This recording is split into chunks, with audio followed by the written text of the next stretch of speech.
কখনো আল্লাহর কাছে কিছু চাইলে দোয়াটা এইভাবে করবেন, আল্লাহ আমাকে একটা ঘর দাও, এটা বললেন না। বলবেন আল্লাহ আমাকে একটা শান্তির ঘর দাও।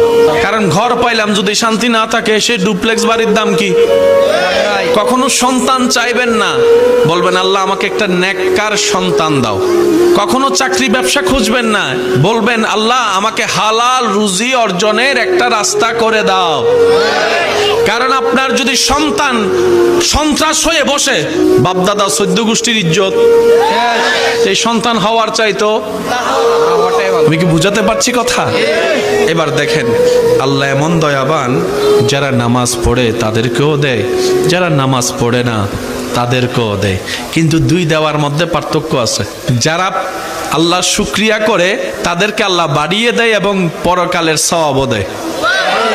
এটা সবাই পায় না, এটা সবাই পায় না। তো এমন একজন রব যদি আমাদের থাকে, আমাদের তো আসলে টেনশন করার কোনো দরকার, যদি ভরসাটা আমরা সেভাবে করতে পারি।